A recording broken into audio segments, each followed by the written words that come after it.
show. Why? Because I can never hear myself when I watch the live stream. Yeah, if you want, it's better to go with the audio only because that has the booster for the quiet parts. Oh, okay. But all right, I gotta do this. Gotta do this. Okay. It seems like I'm never as loud as I think I am. Okay. Yeah. Here. Oh, thank you. Here. All right. Let's do this. What's the Pokemon, Chief? This time I actually know it. Oh, okay. 3, 2, 1. Go Nintendo Podcast. Webisode 696. The Tyrunt Podcast. It's just called Tyrunt? Tyrunt. Oh, Runt. Tyrunt. Is he like a little guy? Big head, little guy. Mom Brain, tell us about Tyrunt, please. I don't think this is a real word, but here we go. Tyrunt are dinosaurian Pokemon. Closely resembling theropods such as Tyrannosaurus. Their bodies are grayish-brown with a lighter gray shade on their bellies and lower jaw. The back comes to a peaked hump, and the tail is short and pointed. They have tiny forelimbs with only 2 clawed digits, both white. The hind legs are more robust, and its feet feature 3 white claws and an adjoining rear claw. Can you please be quiet for a moment? Dinosaurian. One more time. That's Dinosaurian. All right. We have confirmation that it's a word. It is a real word. This 4th digit is stone-colored. Mom Brain, what do you have to say about that being a real word? Congratulations. To who? No, Congratulations to Merriam-Webster. I think he wants you to apologize. No, I wanted your reaction, To live people. reaction. He wants you to apologize to the people at Webster's. To the dinosaurians out there. Right? Mm-hmm. The front part of each leg also features 2 armor-like plates, which are rectangular in shape. Spiky white structures similar to the primitive feathering on many dinosaurs extend from the back of the neck. Their heads are proportionally large with a ridged snout and powerful jaws. They have 2 pointed teeth in the lower jaw, and the upper jaw features tooth-like projections on either side and a slightly decurved look at the end. Their large white eyes are semicircular with a black border along the lower curve. Orange triangular horn-like crests extend from above each eye and point away from the snout, and dissimilar projection juts out of the tail. Tyrunt have spoiled and selfish natures. It will throw tantrums and run wild if it encounters something it does not like. And its strong jaws have enough force to shred an automobile. I know. It doesn't seem to realize its own strength. When frolicking with other Pokemon, it tends to unknowingly inflict grave injuries on them while playing. This Pokemon lived, I feel like I can't breathe, 100 million years ago, where theories suggest it might have had a different form then. Help me. Oh, without cat's little foot. It's number 696. Oh no. You read the wrong one. I'm kidding. Fooled you. Spooked you. Gotcha, spooked you. It's number 696. It's a rock dragon type. Its abilities include strong jaw. Its hidden ability is sturdy. 87.5% of Tyrunt are male. Thanks, Mom Brain. Thank you. I'm finished. They're 2 feet tall and 57 pounds. Thanks, Mom Brain. I appreciate it. You. You're welcome. Hello, Ray Hunter and Cedar and Roth and Mine Without a Cause and Rock Yeah and Giant Reggie and Saltine Supreme.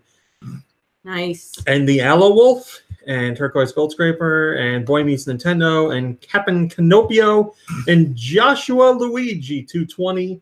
Did I say Boy Meets Nintendo? You know, if I read these in order, it'd be so much easier. And ZX Billy and Rachel and Swedish Galaxy and whoever else I didn't say hello to. Thanks for joining Saltine us. Supreme would be Great a great name for a bird. Why? Because they like saltine? I feel like a bird would be like a parrot. Yeah. Or like Hi, a little Murasaki. tiny- Hi, Lanquin. Which you would feed crackers to. Yeah, right? Stop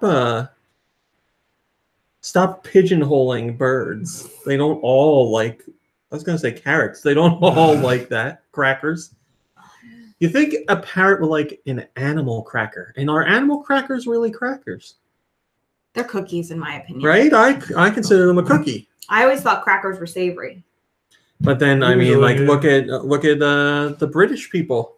Yeah, they're called biscuits. Biscuits, over Right? there. which Right? I think makes it Cookies sound are so much those. nicer. Well, biscuits sounds more like regal. A biscuit. I gotta make those ginger biscuits. But we already have biscuits, so what would we call our biscuits then? We have Crumpets? biscuits here, but we feed them to the dogs. What do you say? Crumpets. Crumpets, but isn't that what they call them over there? too? Yeah, crumpets like a specific thing for sure. Oh, yeah. A crumpet's a crumpet, no matter where you are. No matter where you dump it. Mine without a cause says at least the animals aren't in cages anymore. He's very right. Yeah. Didn't I just realize that recently? Like, yeah, because you bought a box and I was like, look, the animals are running free. Well, it's a recent change, I think. I just I think noticed so. it too. I just haven't had them in like, I don't know, 30 years? No, it gotta be less than that. I'll buy 25 one. years? I buy a bag like every now and They're then. really good. My mom used to, obviously when I was a little kid and sitting in the cart at the supermarket, she used to give me like the little animal crackers box With the string. with the Oh, string yeah. to snack on while we were going through the My mother supermarket. got me bagels. Give me a bagel to gnaw on. Probably because your mom didn't like you talking in bagels. There's a lot of chewing going on.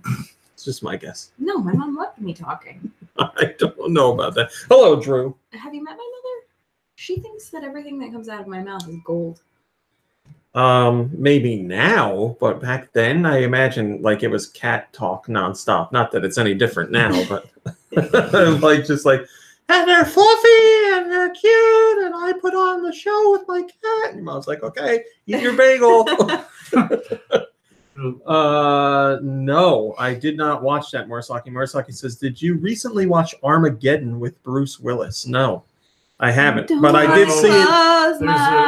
There's a scene with like animal crackers being used sexually. I was Yeah, like gonna- in her belly button. I was going to or some say, business. I did see that, and I saw it in the theater. I don't know Oh. how that happened. I saw it in the theater too, but not with you.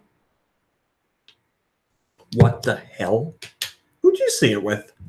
When did that come out? Dorothy Who'd you see it with, your floozy? And Hello, the- all 41 review. and the boy she was dating from Flemington at the time, and Kelly Campbell and the boy she was dating from Flemington. No, they Why weren't did from we see Flemington. that They went to movie? set Were we excited for that into movie? Voorhees maybe, and they were all like making out, and I was alone. Yeah. Rob says I don't want to miss it. All right. We do have news to cover today, obviously, and it was quite a busy week, but you know, busy. Nikki Hill isn't here. We can take it a little easy. We can talk about some stuff. Nikki Hill isn't here, so the show won't be 3 hours long. So we're not everything I say is going to be automatically attacked and What do you mean by that? the opposite argument made. So there are some other things I wanted to talk about just because I want to talk about them. First off, and very quickly, Crazy Colonel, who's been doing the weekly podcast images that have been spectacular. I started adding them as the YouTube. Hello, Blunders. The 2 comments right here are great. Boy Meets Nintendo says, ooh, I love when Nikki Hill isn't here. And then Blunders says, I miss Nikki Hill. That's the internet. Crazy Colonel's been doing the drawings. I've been making the YouTube thumbnails and obviously putting them with the post on GoNintendo because that's how it's always been. He is not available today to do one based on today's show, but he took a guess at something we are going to talk about, and he's correct. Oh. And he drew a picture last night. I think it's his best by a large margin. It's amazing. I'll have to show you after the podcast. It's so good. It's so good. We are, or at least I was seriously discussing it. I don't know how he feels, but I was seriously discussing it being part of our shirt lineup because it is amazing. So I can't wait to share that with you guys. And I just want to thank Crazy Colonel for all his awesome drawings and all that stuff because he puts a lot of hard work into them and he does some amazing stuff. And so, like he's fast. Like his art is so great, and he makes it like so quickly.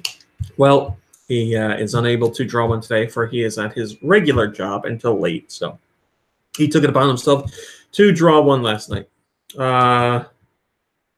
Saltine Supreme says, this is pretty new for Nikki Hill, right? I don't remember him always being such an antagonist. Well, in real life, he is. That's how he is all the time. Way early on, he was too. Yeah. In the podcast. That's right. You two used to battle it out all the time. I mean, not not for real. Yeah, it's like he kind of goes through phases where sometimes he's a big a-hole and sometimes he's not. Hello, Ewan, and yes, my voice is better as far as how it sounds. I still think I come across a little boogery, for lack of a better term, but I had mentioned in a video yesterday I hadn't done videos for a couple days because I had little PND.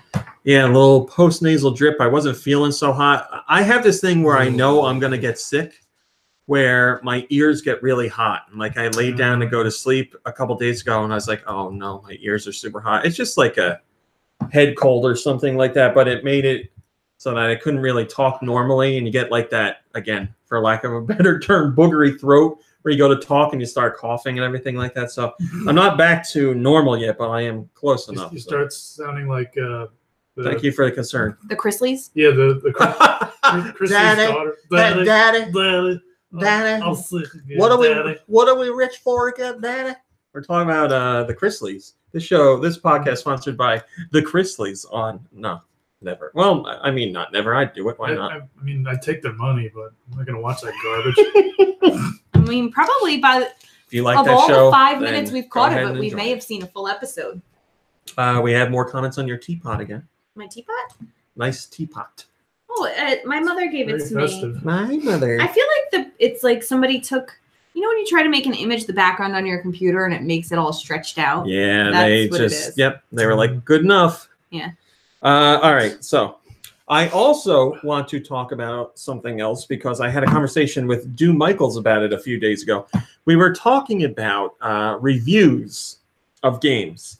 And we were talking about certain sites in particular. Hello, Agent Iron Cat. We're talking about certain, and Rocket. Talking about certain sites. I'm not going to name names. Oh, come on. No. But, no. No. But, we were just talking about reviews, and I know I've mentioned this point before, but it seems like it's becoming a bigger problem. Hello, Malik Halo. So when games are coming out, if you are lucky enough to get a review copy, usually that's tied to an embargo. And rather than people or outlets being like, all right, we're allowed to post the review after this date or after this time, they're like, we have to make sure we have our content ready for that date. As in, like, no matter how big the game is, no matter how long it takes to play, we will have our review by that day. You know, barring any modes that aren't available to the press until the game actually launches. Perhaps they'll review everything that is available and then review that other stuff later simply because they can't before. Can you pull that camera back a little bit? It looks like it's going to fall off the table. You mean closer to you? Yes. Yes, beautiful. That's fine. Thank you. I've been reading some reviews lately, and I keep coming across a comment on all different reviews from reviewers about how they feel certain parts of a game are a slog or a drain. And I think a lot of that is because they are like pouring like 4 to 8 hour blocks a day into a game to make the embargo. And I feel like that weighs on, influences, and ruins the review experience, because if you're like, I gotta really rush to play through this, and you're just like going as fast as you can to see as much, if not all, of the game, then I feel it's tainting the experience. Yeah, a lot of games just aren't meant to be played this way. Yeah, exactly. There's games that are like 60 hours plus, and they're just, you know, sometimes you get review embargoes that are respectful of that, and they're like, listen, we know our game is really long. We're going to give it to you as far out in advance as we can, so you get it like a month or so, and, you know, that's still a crunch, but better. And then there's other games that come out like the day before or review codes go out the day before the game launches, and there's still outlets that are like, we got to rush and do it. And I understand that you got to be first on the internet, because if you're not there right when everybody else is there, then nobody gives a crap about what you're doing. I understand that. It's just a shame, because especially when you're talking about bigger sites that have a lot more people in them, I feel like there's better ways to handle this stuff, because a lot of eyes are on that content, and they're going to get reviews from people who rush through this stuff and are, hello, the Namekian clown. It's kind of the same problem with the news cycle in general, because like everyone's trying to report on the same thing first. Yep. Like, I see articles like all the time that are just filled with typos and like grammatical errors because they don't even have time to proofread. It does happen, and I know. I mean, it happens to me too when I try and go back and redo stuff after each round. But being a game reviewer must be like a miserable job. It's not something I would ever want. There are. Depending on the company and the lead on the review, yes, it can be very bad.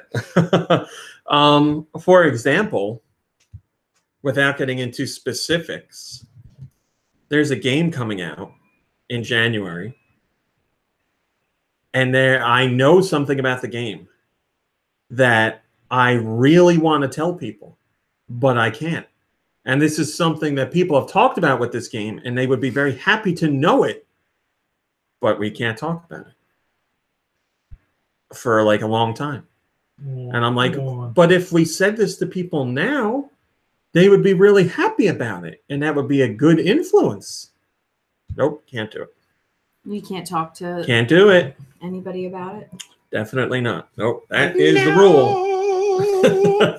So, yeah, whatever. And then I saw somebody, I don't know who it was, mention, it was Drew, saying that he named a particular site saying that their content is too sassy for them. There are a lot of outlets that are very big on snark and sass, and I've talked about this in the past before. What place does snark and sass have in like game reviews and whatnot? Like I don't. Well, not reviews specifically. They're just talking about tone of overall content. So that could be reviews, previews, news, anything like that. I just don't feel like that has a place in like a public, like I feel like snark is for like your personal, like save snark for your Twitter, for like your stuff. You gotta attract all the edgy teens with your snark. Yeah, the market's there. It's not like neckbeards that are no, into snark. It's everybody. Look at YouTube. It's all about like sensationalizing headlines and clickbait and stuff like that. It's very popular. We broke up, and it makes people apparently people get mad at it. Hello, Omar. Apparently people get mad at it and complain about it, but not mad enough to not watch. Stop watching, yeah. I've made it like... All right, I'm sorry, I got to blow my nose. I've made it like my mission to try to avoid clickbait titles, especially on YouTube, because I'll be like, no, I'm not going to click on this because whatever is going to be talked about isn't like going to be anywhere near what the title is hinting at. And there's other stuff that I cover on GoNintendo. I'll know what people are referencing in their clickbait stuff, and I'm like, why are you going to do that, man? And then a step further, I'll have outlets, or I'll have people say to me, every once in a while, like, why are you making clickbait headlines on your articles? And I'm like, man, I purposefully go out of my way to make titles that I don't think are clickbait. Sometimes I'll change things around because of spoilers, and I don't want people to potentially get things spoiled through an article title. So it's a whole big thing. Whatever. I didn't. The whole snarkiness is for another day. Hello, Nick. Thanks for joining us. Hello, Arcade Perfect Reviews. You're not so late. It's okay. We didn't even get the news yet. We're just BSing. We're just having a nice, relaxing show today. We're just rolling the plugs. So we're talking about. Hello, James Sith. Thanks for joining us. How do you spell that? JAMESITH. James Sith. Okay. It's not Jamesith. Jamesith. Could be. This is something else I want to talk about before we get into the news, and it is game related, and I guess kind of video game related, because there have been video game versions of this, and I want to bring it up on the podcast because we love to talk about weird stuff sometimes. This isn't really weird, but it's not game news. So yesterday on Facebook, as Kirby will know, I made a little post on my personal Facebook page about The Price is Right. And I was talking about, so for those who don't know, never watched The Price is Right, I'll try and explain. 4 people get called down to bid on items, and whoever gets the closest bid gets to go up on stage and play a game. Closest bid. Without going over. Without going Sorry. And there's some contestants on the show who they'll be in the last position, the last person to bid. And they'll listen to the person before them to see what they're bidding. And that person will say like $500. And the person that's last will go 501. And then the price gets read and the price is like, $598. So the 501 person gets up there. 500 doesn't get up there. And I personally think that's horrible that people do that. Now, Kirby, you said you don't think it's horrible. It was very split. Oh, well, I didn't know if you were joking or not. I'm sorry. I was joking when I posted that GIF calling you a loser. Hello, Jesus or Jesus, whichever you prefer to be called. Now, Mom Brain was saying she's team. You're going to hell if you do that. Well, they should change the rules so that you can't do that. I mean, like, yes. as long as it's as long as people are allowed to do that, they're going to manipulate the system. Yeah, I'm not trying to say that. I don't think they're doing anything against the rules because they're not. That's perfectly within the rules of the game, and I understand some people want to play that.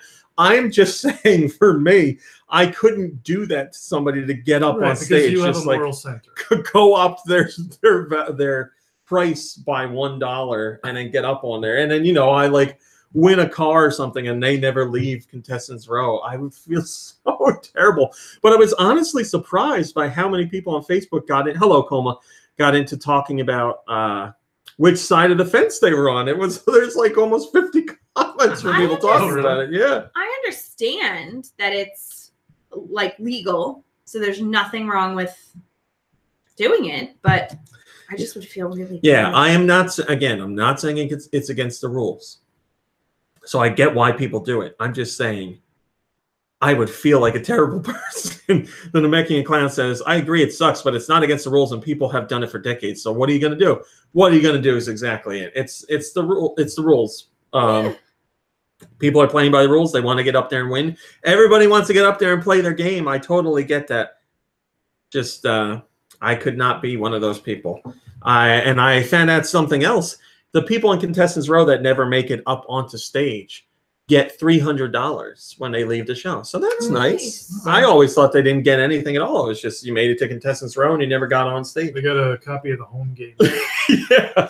So $300 in some cases is better than what people win or don't win when they're up on stage. Because if you lose your pricing game and you lose on the wheel, then you only get the prize that you got up there that you bid on. So sometimes it's like a pair of socks or something. It's like a popcorn machine.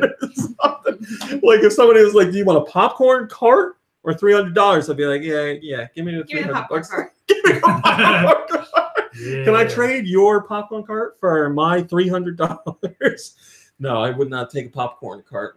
They have other weird stuff that I take, but they always do like, I don't know why they still do popcorn carts. Like, why is that a thing that, hello, Kevin Harvey. Why is that a thing they give away on Price is Right? I mean, it'll be like a popcorn cart, an exercise bike, and like a bedroom set. I guess they have a deal with the popcorn cart industry. I don't know. The cutthroat popcorn cart industry. No, popcorn cart, Cap'n, not popcorn fart. I don't think they've ever given one of those away. Maybe someone has had one of those on the Price is Right, but not given away as a gift. Maybe the person who let the fart out thought it was a gift for everybody, but who let the fart out? Famous song. Hello, Kim. Thanks for joining us. All right. Well, those are the things I want to talk about before we got to news. Now let's do the regular old news. Now I have news. Thank you, guy. I don't know your name. I just realized that. Yeah, we gotta figure out who that guy is. I think it's Frank. Frank Link the sorcerer. Frank the sorcerer. Oh man. All right. Smash Brothers Ultimate is now available, and the game has taken the #1 spot in the UK sales chart. It is the fastest selling Smash Brothers game in the UK and the fastest selling Switch release overall in the UK so far. So, like I always say, the UK is Sony territory, but Smash Brothers Ultimate has taken the #1 spot. Again, the fastest selling Switch game released so far in the UK. Sales are 302% higher than Smash Brothers on the Wii U. They're 233% higher than Smash Brothers on the 3DS and 62% higher than Smash Brothers Brawl. And Smash Brothers doing so well is boosting other game sales on the Switch, obviously. For example, Mario Kart 8 Deluxe, which has been constantly in the top 20 in the UK overall, not just Nintendo. It saw a 45% boost compared to the previous week. So that means for your top 10 in the UK in a week, it was Smash Bros. Ultimate at number 1, then Red Dead, FIFA 19, Battlefield 5, then Mario Kart 8 Deluxe, followed by Just Cause, Call of Duty, Spyro, then Pokemon Let's Go Pikachu, and the Fortnite Deep Freeze bundle. Remember when people are like, why are they putting out Fortnite at retail? It's a digital game. That's dumb. Well, there's why. The people are buying it. Oh, that's a long comment. Drew, who's in the chat, has the first comment, and he says, congratulations, Nintendo, said in Smash Brothers announcer's voice. Congratulations, Nintendo! Super Smash my butthole! Look that up, children. That's a real thing. All right. Boy, oh boy, have I been excited to talk about this. Kirby, you were talking to me about this, about how we were going to discuss it. Mom Brain, Right. you also play into this. This week, we had the debut, technically poster, but it was an animated poster, so some sort of a teaser, you're going to call it. It is Sonic the Hedgehog, the debut poster for the upcoming movie. And to say that people were upset with this would be a very big understatement. You're too slow. I don't. Oh, It's weird. it's weird. I will still see the movie. I'm already now expecting it to be a disaster. Because just based on now, if you haven't seen it, this isn't even like the full image of Sonic. It's a silhouette, but there's more than enough there to be upset about, I think. This is just one of the, I think the poster is the perfect example of people being involved in the film that have no idea what they're doing. They're just like, oh, Sonic, okay, we'll make a Sonic movie, and here it is. And from what I understand, or at least it certainly seems this way, I don't think Sega's too happy about it either. So IGN got the exclusive reveal on this poster that came with an interview with a whole bunch of people working on the movie. And I'll give you those details. The Sonic the Hedgehog movie is about Sonic. It's the classic fish out of water tale, basically, where Sonic is the fish out of water. Hello, Rotten Tanuki. I am feeling better. Thank you. I appreciate you asking. Sonic, who's voiced by Ben Schwartz, and you posted that video of him his and interview with Larry King. Larry King, Which, yeah, talking about the movie. Look that up if you can. Yeah, I find posted it. that on GoNintendo a few weeks ago because I couldn't stop laughing at it. It's pretty good. So Sonic develops a relationship with James Marsden's character, who's playing the cop in the movie, and the cop's name is Tom Wachowski. And obviously Sonic and Tom find himself at odds with Jim Carrey's character of Dr. Robotnik. It specifically says Dr. Robotnik here. Oh, good. So they're going with the correct name. I don't know. The production team opted to go for a more realistic take on Sonic. And the filmmakers considered Ted, the Seth MacFarlane movie, to be an appropriate analogy for the upcoming Sonic movie's integration of CG characters into a real-world setting. So Sonic's shown having fur. Hedgehogs have fur, They do. but Their they bellies have fur. Yeah, on their underbelly. quills. And executive producer Tim Miller says, it would be weird and it would feel like he was running around nude if he was some sort of otter-like thing. It was always for us fur, and we never considered anything Some different. sort of otter-like thing. You know, like a hedgehog. Also, otters have fur as well. Okay? Producer Neil Moritz says, we looked at every different variation of what shoes Sonic has worn, and we're trying to pay homage to that and also make it current in present day in what we think a Sonic of today would wear. What? Oh, God, I want to curse. What are these people talking about? I don't understand why. Oh, I don't understand why they have to do this. Are you really upset about this? I like Sonic games. I like Sonic the character. Mm-hmm. It's not that I'm so upset that they're doing this to Sonic. It's that I'm so upset that Hollywood does this when they're adapting other mediums into movies. Film. Like, look at how long it took to get comic book movies right, and still DC's struggling with stuff.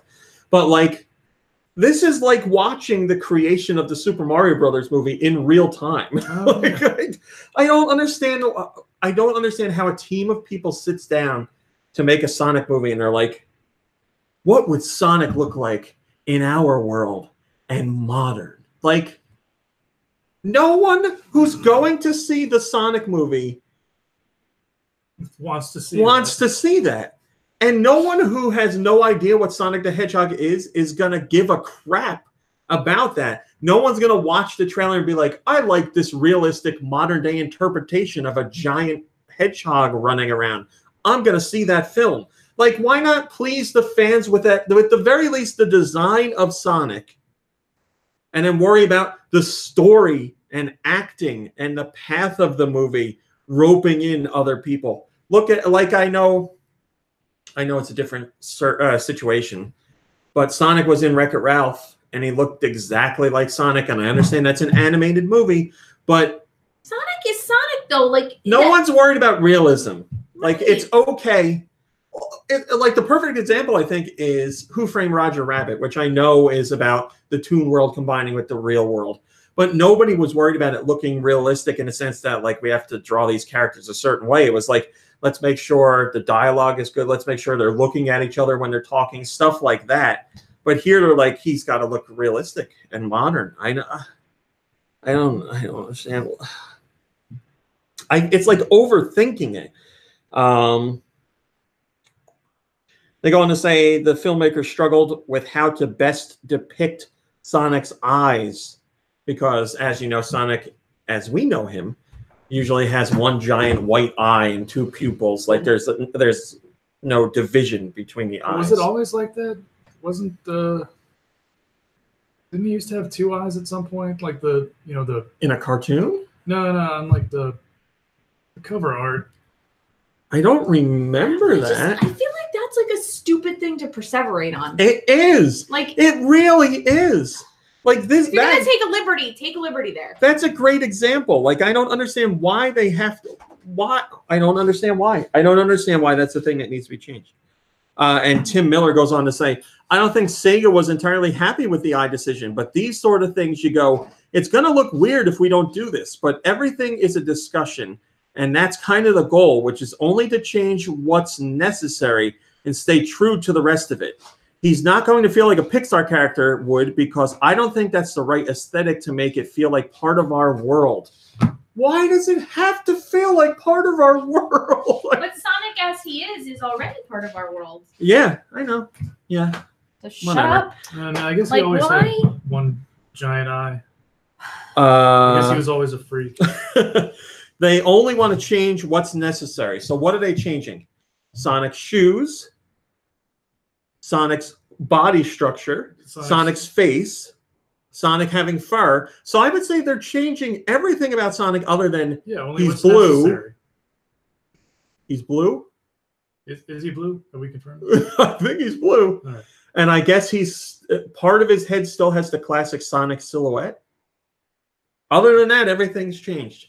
Like, I don't need to see Sonic wearing red Nike shoes. That's dumb. It's dumb. Well, there's probably going to be like product placement for Nike. Yeah. You know, if that was the reason, I would not like it, but I could understand it. I could understand it. But like Sonic being... I just love that they had a discussion where they're like, Sonic runs a lot, so that means he'd be very muscular. Let's give him toned, muscular legs. Like, God damn it.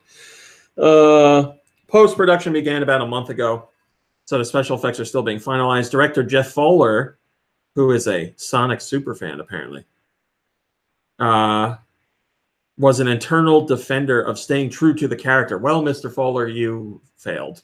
Well, they probably And the team knew from the start how they wanted to visually represent Sonic's super fast abilities. Yeah, the blue streak, that's fine. That's in some of the games too, but that makes sense. Like, I get that. Mikkel says, I bet $60 that the Sonic movie is going to show Sonic's feet. Oh, God, no. Nobody wants to see that. Oh, yeah, don't you, on the poster, don't you see, like, his hands? Like, is he not wearing his gloves or something? We only see the silhouette, so I can't tell for sure, but... Because they look like human hands. He looks like he's got human legs, so why the hell not? Too. Miller says, the first thing you need to do is put limits on it. If you can do anything, nothing is special. For me, it's always about keeping it grounded and keeping it realistic. Again, talking about the speed. Oh, good, realistic. We want Sonic speed to be realistic, yes. On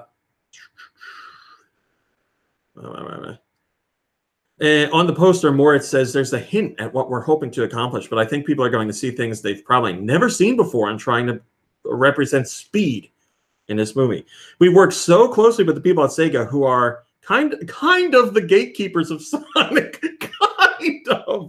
to make sure we're lockstep.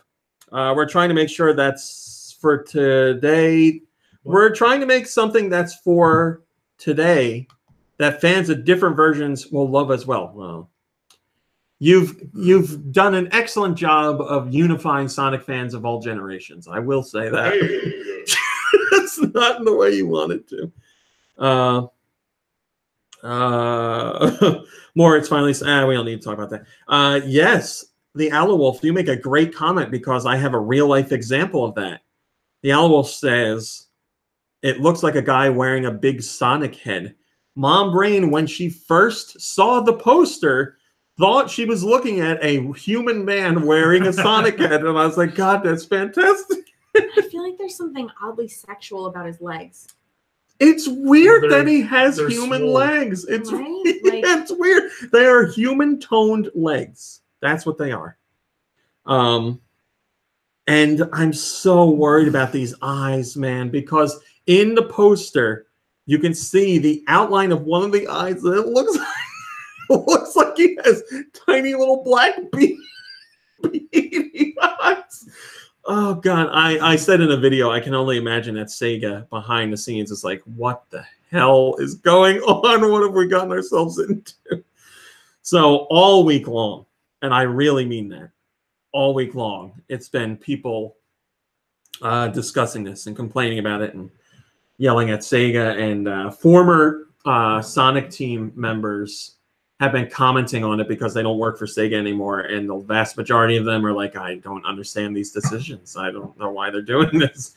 Then we had there's already some movie theaters already have teaser posters up, and it's different from what we saw, and then it's a different type of poster. And it's Sonic, I believe, sitting on the Golden Gate Bridge, but all you see is his weirdly muscular legs. And yeah, it's like right between his legs. It's really, again, it's a dick pic in the sense that he's taking it with his dick. Yeah, the camera pointing the wrong way. Yeah, right. Oh, man. Well, so we're all in for a wild ride, man. This movie comes out in November, so we got a long time. That debut trailer is going to have to do a lot to change people's minds on this, but who knows? Maybe they'll totally miss the design of Sonic, and the movie will look great in spite of it. Well, could be a great movie with a bad direction for Sonic's design. Could be. I'm going to say probably not, but I am open to it, and I am definitely seeing it 100% without a doubt. So call me part of the problem, but I am not missing out on this event because it's going to be one for the ages. Jar has a top-rated comment, and he says, he quotes the part where they say, finds himself in the present-day world. And Jar says... Finds himself? Like... Finds himself, yeah. Like spiritual. And Jar says, I hate when they do that. Yeah, I don't know. Yeah, it's like when they made the Masters of the Universe movie. Yeah. Or Beastmaster 2. Well, we do have the new... just like wandering around LA. We do have the new He-Man movie coming out. Is there a new He-Man movie? Yeah, they're working on new He-Man movies. So maybe this time they'll get it right. He-Man. By the power. I gotta finish watching She-Ra. I really like She-Ra. Smash Bros. Ultimate in Japan in its first 3 days sold 1.3 million copies. It's 1.2 blah blah blah blah blah. But I see. 1.3 million copies. That beats out all sales of every other Smash Brothers game for an opening weekend. And also makes it the best-selling launch weekend of any Nintendo game outside of Pokemon. As you know, Pokemon's pretty big in Japan. Okay. Hawk says, that's pretty impressive. I think even Splatoon 2 didn't sell that fast in Japan. It didn't. It sold, I think, in its opening weekend, 600,000 units, something like that. But it's been a long-tail seller. We'll have to see if Smash Brothers continues the long tail as well. I'm sure it will. Hawk says, I'm excited to find out how well it did in North America. Yeah, Nintendo hasn't released those details specifically, but that's not un-Nintendo-like. We know it's doing well. Are we doing this? Are we? Reggie has done a bazillion interviews this week. Talked about a whole range of topics. I'll just go What's very that thing he quickly. always says? What? What's that thing that Reggie always says? See, the thing is, That's what. so it starts. So he probably said that. Starts every interview. Yeah, let me see if we did start here. This is written, so they take out all that stuff. Any video interview. No, this is edited for all the ums and hms and so in the interview he's asked why Red Dead Redemption 2 didn't come out on the Switch, which is obvious to anybody because the game's been in development for 7 years. If it was going to have any chance of coming out on the Switch would have needed to have existed long before. And again, the Switch is most likely not powerful enough to run it as Rockstar would like. So Reggie's just like, yeah, it didn't come out because that game's been in development for a very long time. And the Switch, kind of stupid question is Switch that? hasn't even had 2 years yet. Talks about Smash Brothers stuff. Physical sales versus digital sales, because we know Nintendo's digital sales are going up. I will mention this specifically. He wants everyone to know that the NES Classic and the Super Nintendo Classic will not be produced anymore after this year. Hello, Lycan. So they did do the second wave of NES Classic, and that's been a staggered launch. You can still find them out there, definitely. And they're selling very well. It's just that they want you to know what's out on store shelves now for both of those platforms is it. No more made after that. So if you're still waiting for one, hopefully you get it for Christmas or whatever holiday, or get out in the stores now and buy for yourself because they're going to be gone. And he talks about how important it is for Nintendo to try to innovate and be different and not do what the competition does, which is kind of what Nintendo's thing is. So that's not very surprising. There you go. Hello, Pika Moonsalt. Pika Moonsalt says, good day, my dudes. I'll take it you're Australian or just want to be Australian. Nintendo Fanboy says they are better off trying to get Red Dead 1 on the Switch. RMC, check out your Twitter. That makes me nervous. I mean, I'll do it. I'll do it. Has it been hacked? Jesus Christ. Check out your Twitter. Why am I checking my Twitter? Is everything okay? Are you okay? Are you okay? That's what you do. I'll wait. You fill me in. Let me know what's up. Who said that? Check it out. Rotten Tanuki. Okay. Yeah, Rotten Tanuki. Let me know what's up. He would. Reggie also talked about Switch software momentum, and the attach rate for software is at historic levels on the Switch. Obviously, he didn't get into numbers, but he did say historic levels. Talks about Nintendo's approach to supporting games with DLC because that's a big part of what they're doing now because they want to push that long tail seller stuff. So you need DLC for that.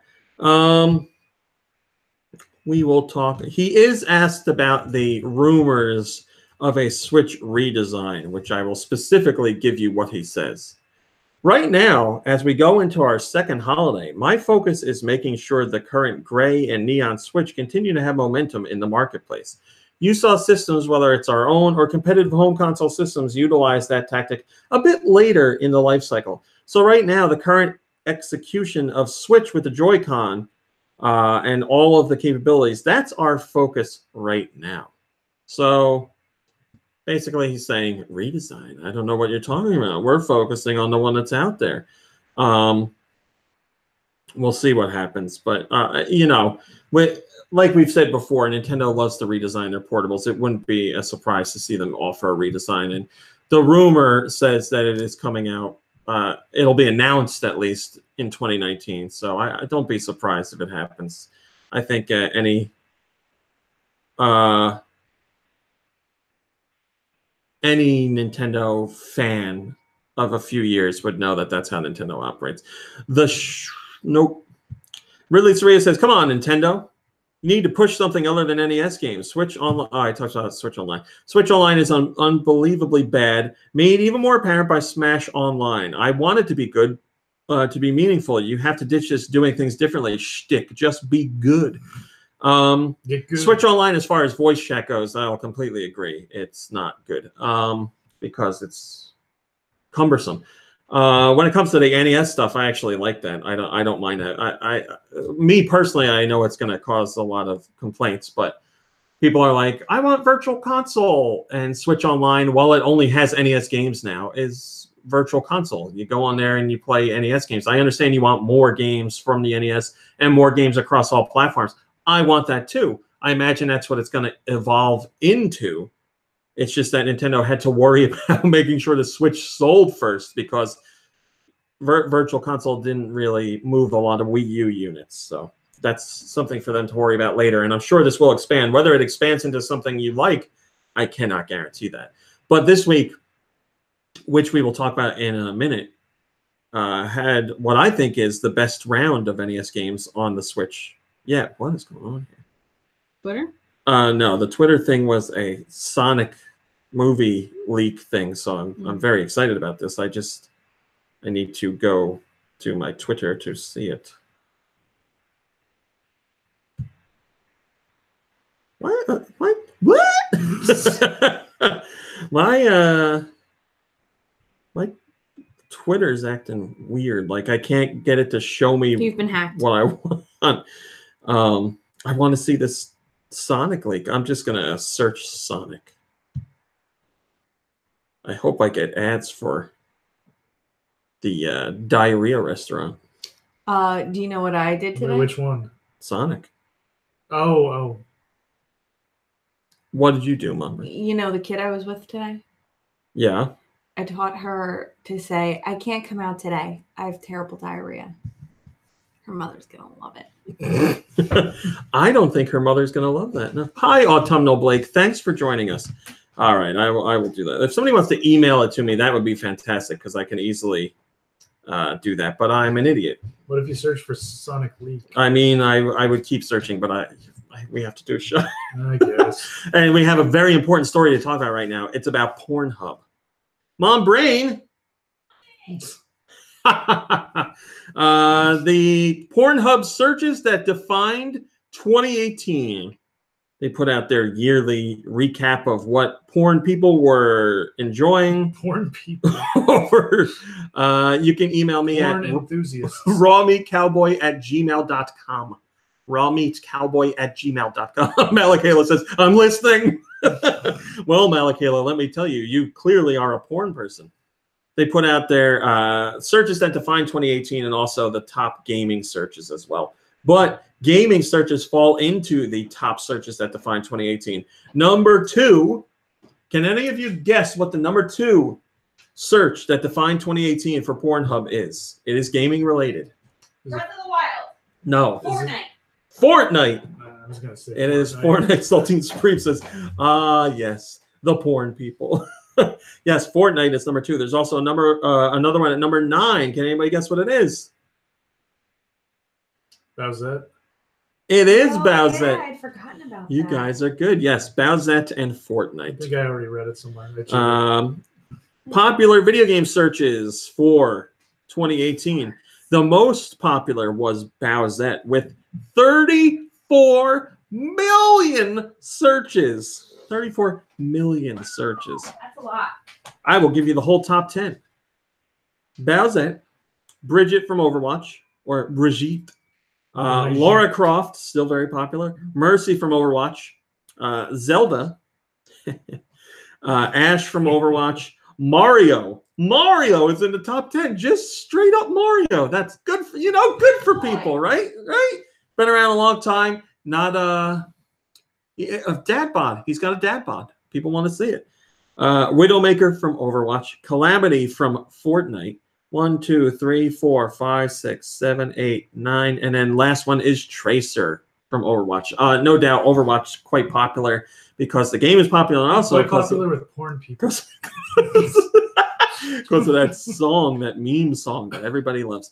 So obviously, there's a lot more data in there if you want to crunch those numbers. But you got the important Make stuff. your underpants crunch. Big, nope. Backup 368 says Bowsette has nothing to do with Toadette. Okay. I guess. Do you want me to see it? I don't know. I didn't look to see if Toadette's on this list. No. Oh man, Tifa's on here. Come on, man. She's dead. Leave her alone. Show me that. Show me porn of that dead video game girl. Hello, Robert Bear. You are quite late, but we appreciate you joining us anyway. Would you like us to restart, Robert?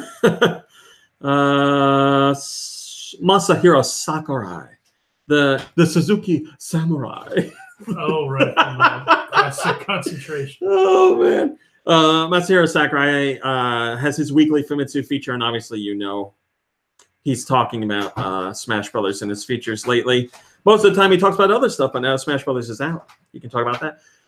He says Smash Brothers Ultimate's development started in February 2016, and Sakurai never thought that he would redesign stages for different layouts based on whether people were playing docked or handheld modes. He said redesigning stage visuals and presentation for 2 modes would have caused quite a delay in development, so they didn't. Oh yeah, you're right. I'm sorry, Aerith died, not Tifa. I apologize. Tifa is the one with the white T-shirt. Aerith is dead. Yeah, it's cool. I didn't see if Aerith was on there, so maybe she's there too. I have no idea who you're talking about. Final Fantasy VII. Oh, okay. That's terrible. Boy, take away my gamer card. Wrong girl. I said the one that's alive is dead. And Sakurai said it might be nice to see a successor to Smash Brothers Ultimate in like 10 years. Basically, him saying, "I need a break, please. Please let me sleep." Take a break. Shillelagh says, "See, this is rubbish. Ultimate was a continuation and evolution of the Wii U version, and 10 years before we see the next Smash Brothers, highly unlikely it'll be anywhere near that long. I suppose he says it might be nice if it happens, but it's still most likely unlikely." He's saying he wants a break. Most That's likely what he's saying.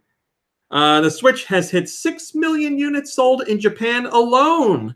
And if you're wondering where that stacks up, that beats out the total install base of the PlayStation Vita in Japan, which is quite popular over there. So we're talking about less than 2 years into the Switch's lifespan, and it has outsold the entire lifespan of the Vita. And that number will probably hit 7 million before we get to the end of this year. No, that's a lie. It'll be very close to it. Probably by the end of January, you'll get 7 million. Donut Muffin says, "Congratulations, Nintendo." What is this? Now, if only I had bought all the stocks in Nintendo when the Wii U was out. Yeah, that would have been the time to buy, my friend. Now, you can, I mean, Nintendo stock is weird. You just, like all stock, but especially with Nintendo, you got to be ready to go on the crazy ride and lose a lot of money, usually. I'm checking my email now because Rotten Sonuki sent me the picture. Oh, we posted this picture, my friend. I'm sorry to put you through all the trouble, but thank you for sending it to me. It was the picture of like the original concept of the Sonic the Hedgehog movie when they made like a promo poster for internal use. Hello, Steister. To showcase what they were trying to go for. And the Sonic design in that is weird, but I would say a bazillion times better than what this silhouette is showcasing. And the promo poster also has, what's his name? Oh, the guy I don't like. Guardians of the Galaxy guy. Jurassic Park guy. Chris. Chris Pratt. You don't like Chris Pratt? No. Not after what he did with his dog. That's right. Oh, right. I forgot about that. It shows him in the poster with sunglasses on because they were originally wanted to cast him in the role that James Marsden is playing, but it did not work out that way. The Switch Online NES collection got updated, as I said, and as Nintendo has been doing, it included the games that we knew were coming out, plus some surprises.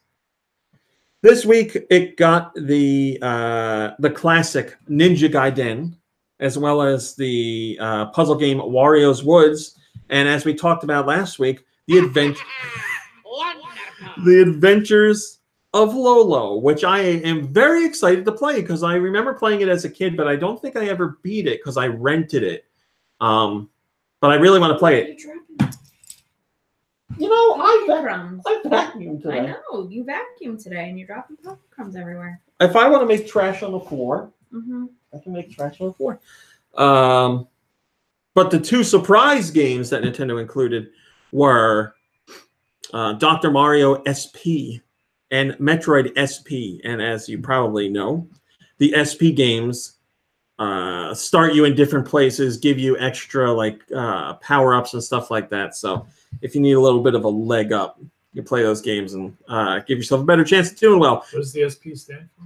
It's like special. Oh, okay. Captain Canopio, who's in the chat, has the first comment, and he says, I remember bugging my mom every time we went to rent videos to get Adventures of Lolo. Oh my God.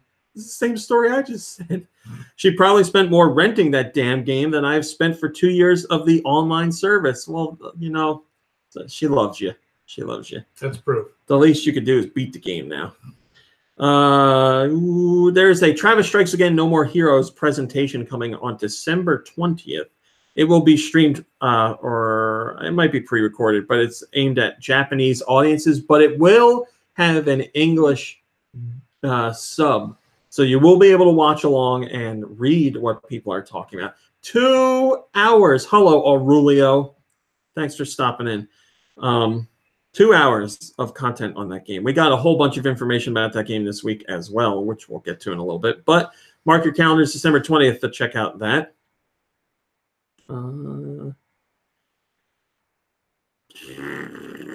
Masahiro Sakurai talked more about Smash Bros. Ultimate. He talked about the World of Light creation and said it was inspired by a sequence towards the end of Brawl's Subspace Emissary mode.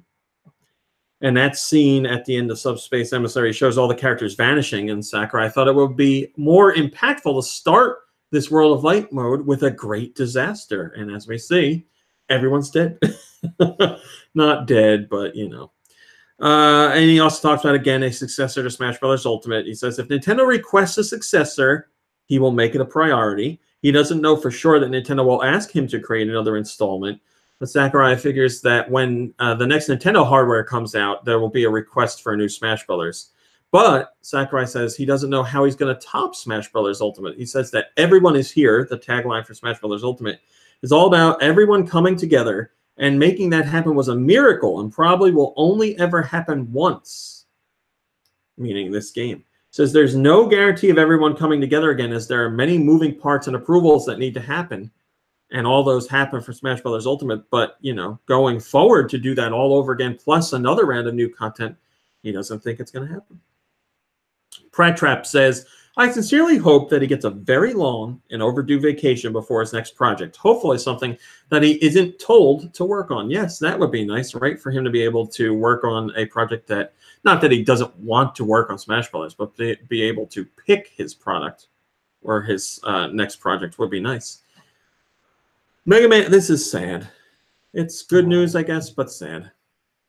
Mega Man Legacy Collection is the first Mega Man game in 15 years to sell over 1 million units. The last Mega Man game to do so was Mega Man Battle Network 4, and that was back in 2003. So Mega Man Mega Man Legacy Collection came out on numerous platforms, eventually the Switch as well. And that helped bumped it over to 1 million units sold. So really, you know, Mega Man Legacy Collection is a whole bunch of classic Mega Man games in one package. And that has broke 1 million units sold. It doesn't seem like Mega Man 11, unless a lot of people bought it digitally, because we don't know the digital numbers. Doesn't seem like it's doing too well. Snail Person says, Switch success rubs off on everything. Yeah, I mean, the Switch version definitely helped the game get to this 1 million units sold. That's there's no doubt about that. We don't have the breakdown between platforms, but the other versions have been out for quite some time. Yeah, I don't know. Maybe a lot of people went the digital route for Mega Man 11. I'm surprised Mega Man 9 didn't hit 1 million units sold across all platforms. Yeah, I remember that being kind of a big deal. Yeah, that was a very big deal. I'm surprised. Mine Without a Cause, I do agree with you on that. Mine Without a Cause says the music sucks. I wouldn't say the music sucks, but I would say I'm not really a fan of the soundtrack, and I've tried listening to it a few times and just doesn't do it for me. There's a rumor that the Switch Online, or no, let's do this. There's a rumor that the eShop on the Switch is going to be renamed / replaced, and it will be called the. What's it going to be called? It'll be called the Switch Online Shop. What? We find out this information because Nintendo is suing a man who pirated NES Classic units. And in the legal filings, we see a whole bunch of terminology from Nintendo. And in here is mentioned the Nintendo Switch Online Shop. It says the Nintendo Switch users can purchase games either digitally from the official Nintendo Switch Online Shop, formerly Nintendo eShop, or in physical copies. So obviously, if it says this is a Nintendo courtroom document, a legal filing that says Switch Online Shop, formerly Nintendo eShop. So it seems like Nintendo is going to, at the very least, change the name. But it would not be surprising to see some new tweaks and features as well. Like, why bother changing the name if you're not going to change some other things as well? Top-rated comment comes from T27 Duck, and he says, why though? eShop has a nice unified name and branding for buying anything related to Nintendo video games. Why would they want to make Switches a separate entity? Because they don't want anything tied to the Wii U. They want to move away from anything Wii U related. We are hearing a rumor, and thanks to Dr. 81 for sending this our way. Bye, Captain. Thanks for joining us while you could. Dr. 81 sent us this heads up. He snooped around and found some information on LinkedIn profiles. And according to a couple LinkedIn profiles for Blind Squirrel Games, they're working on remastering 3 fighting games within the same franchise for a Switch collection. And his fighting game franchise came from the 90s. Now. Just the 90s? Yeah. Well, it existed. They're remastering the ones from the 90s. Okay. So Capcom put out the Street Fighter or whatever collection. I don't remember what it's called. I really don't think they would this soon release or re-release more classic Street Fighter games, but revamped, redesigned. Like, what is there really to do with them? Are you going to make them like polygon graphics? I don't know. So I wouldn't say that's it. What other fighters were there in the 90s that had 3 installments besides Mortal Kombat? So the Mortal Kombat trilogy remastered. That sounds like a good idea to me. I'd be down for that.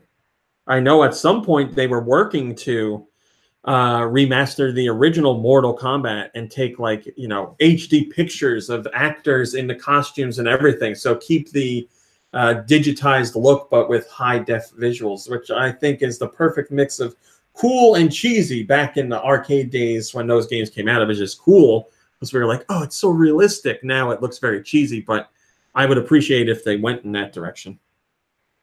But we'll find out. I mean, what else is there in the 90s fighting franchise that isn't specific to one platform? Because this is coming out for PS4, Xbox One, and Switch, apparently.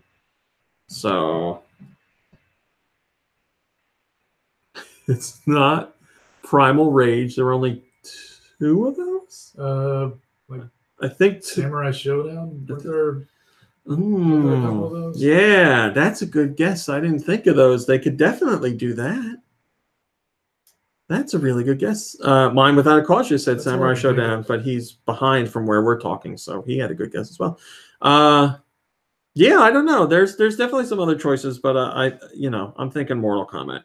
We will see what happens, but it's on the LinkedIn profile, so I don't think this is really speculation. Although people didn't expect it to happen. Oh man, and Turquoise Gold Scraper just said it. Donut Muffin in the comments and Turquoise Gold Scraper on the live chat both said Clay Fighter. Donut Muffin says this is obviously going to be the Clay Fighter trilogy. I don't know that there's really a market for Clay Fighter anymore. Was it actually a trilogy? I remember there being a second one. What was the second one called? Clay Fighter 2. Was it? I'm pretty sure. All right. Well, then there was the one on the N64 that was like, wasn't it like 63 1/3 or something like that? It was called. Oh, yeah. You know what? Let me double check. I might be misremembering. Please, please check out that information on the Clay Fighter series. Pokemon Go Trainer Clay battles. Fighter canon. I'm not too good. Oh, okay. So the second one was called Clay Fighter 2 Judgment Clay. Ah, yes. And then the third one was called Clay Fighter 63 1/3. Never played anything but the first one. Drew out of nowhere says more Glover. Yeah, why not? More Glover. Wait, but that's not a fighting. I was going to say, not really a fighting game franchise. Pokemon Go Trainer battles are now live. A much requested and anticipated feature has finally made it into the game. So now you can battle other players to assert your dominance and show them how good you are at commanding Pokemon to do your bidding.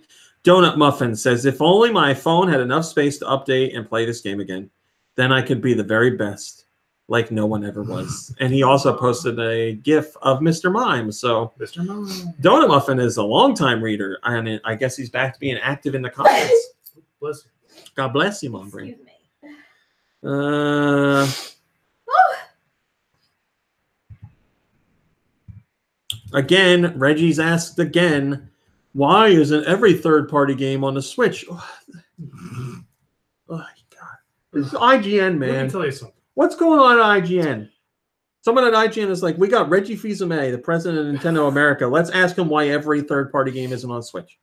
Well, Switch can't handle it, and some games were in development for too long before the Switch was a thing.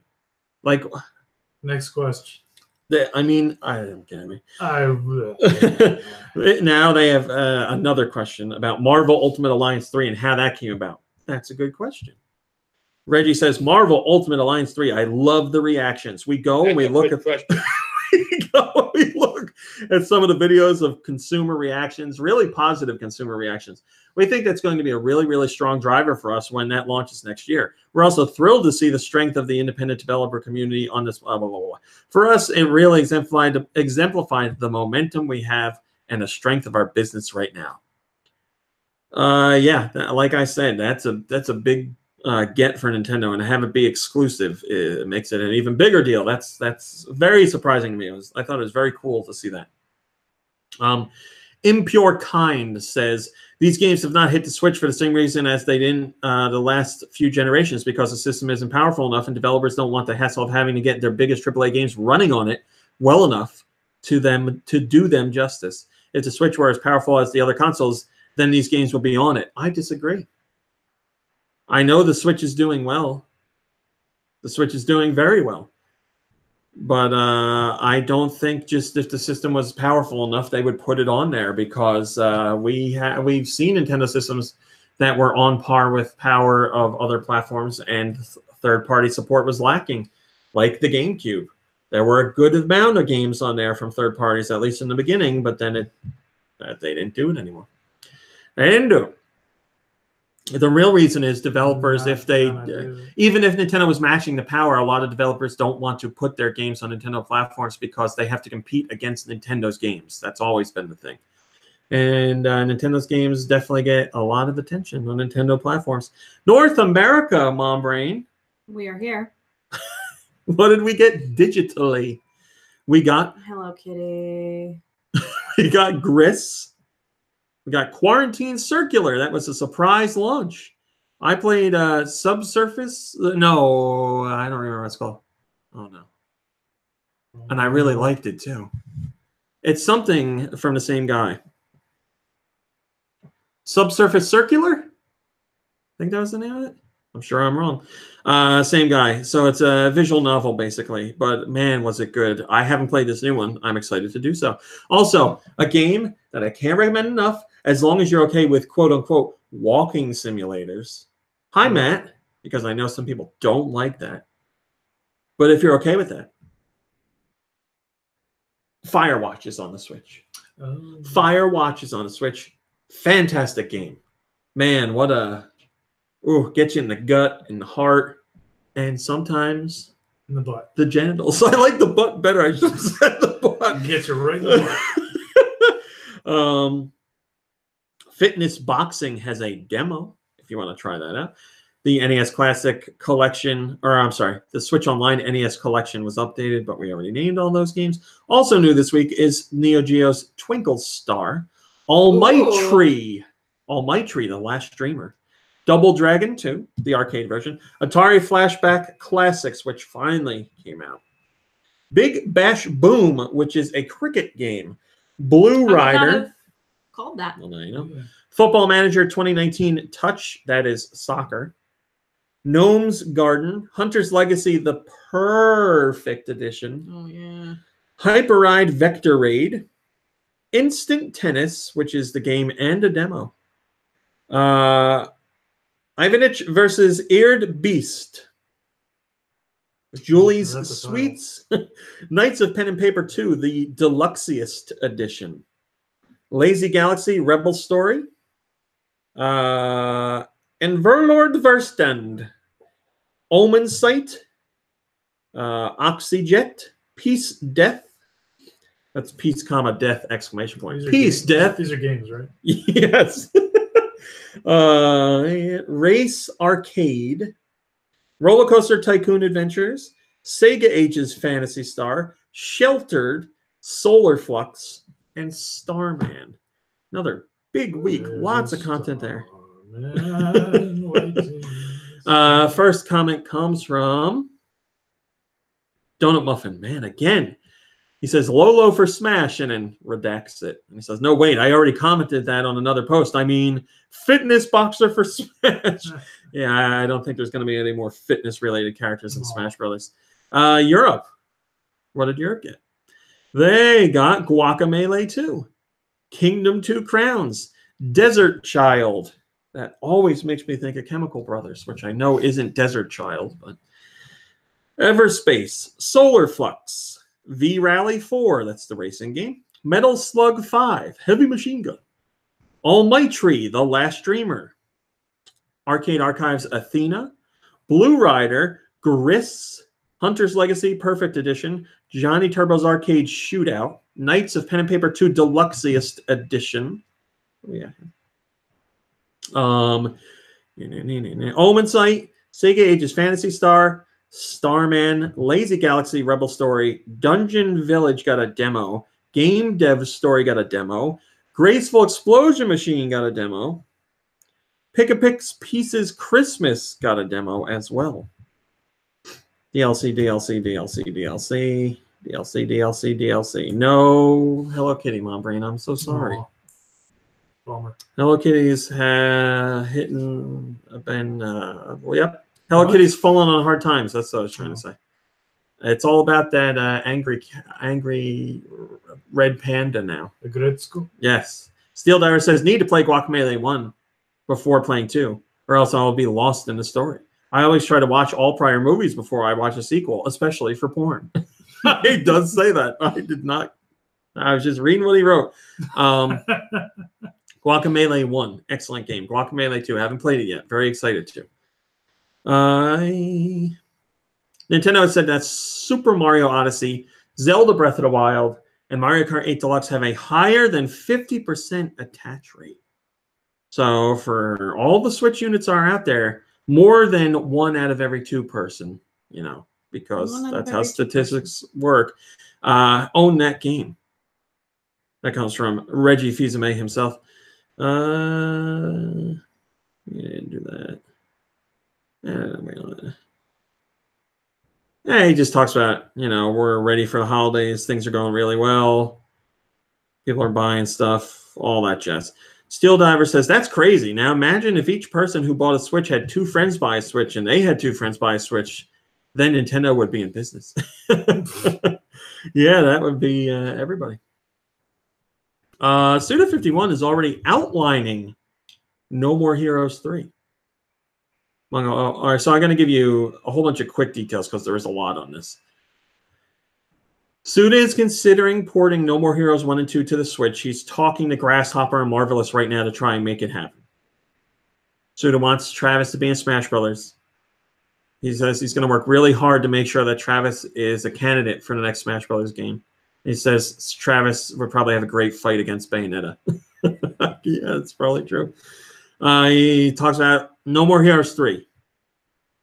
He says, if Travis Strikes Again No More Heroes is successful, that would certainly pave the way for No More Heroes 3, but he's already working on an outline for the game. And he's going like all out on it. He's been saying stuff like it's like the Avengers Infinity War of Travis's universe, and there's going to be all kinds of crazy characters and bigger and better than ever before. He also says he has an idea for a Travis Touchdown amiibo. He says people would probably imagine Travis holding a beam katana, but the amiibo I want to create is Travis sitting on the toilet saving his game. In typical Suda fashion. So yeah, again, if you want No More Heroes 3 to happen, then buy Travis Strikes Again when it comes out. No, it's an argument. Oh my god, this is like a oh, people are really fighting. I need a short comment. The Dreaming Hawk says, I don't even know much or like Travis much yet, but I'd take him over any Ubisoft character with ease. And that's regarding the fact that I don't think there would be any good music tracks for said stage. What about Rayman? I know he's an assist, or is he an assist trophy or a spirit? I don't remember. But I think he deserves to be a fighter. I guess you don't. Capcom has given what I consider to be a very lame excuse for why they removed the hang time feature for Mega Man when he jumps into boss doors. It wasn't in Mega Man 11. Everybody's like, every Mega Man fan was like, why can't you do that? It's something we've been doing for years now. Well, Kazuhiro Tsuchiya talked to Game Informer about it, and he says, since areas in the game are connected by horizontal shutters placed in the floor, the developers unified the movement to have things make sense. If players were to slide onto the shutter, they would fall into the area below in that same pose, which would be unnatural. Yeah, no wonder this game isn't selling. Yeah, right. Well, we can't have Mega Man looking unnatural, as the Sonic movie developers are saying. You got to keep things realistic. So we want Mega Man to look realistic in our world. Capsule X says the top-rated comment, and he says Mega Man 1 had horizontal shutters. Many of them did.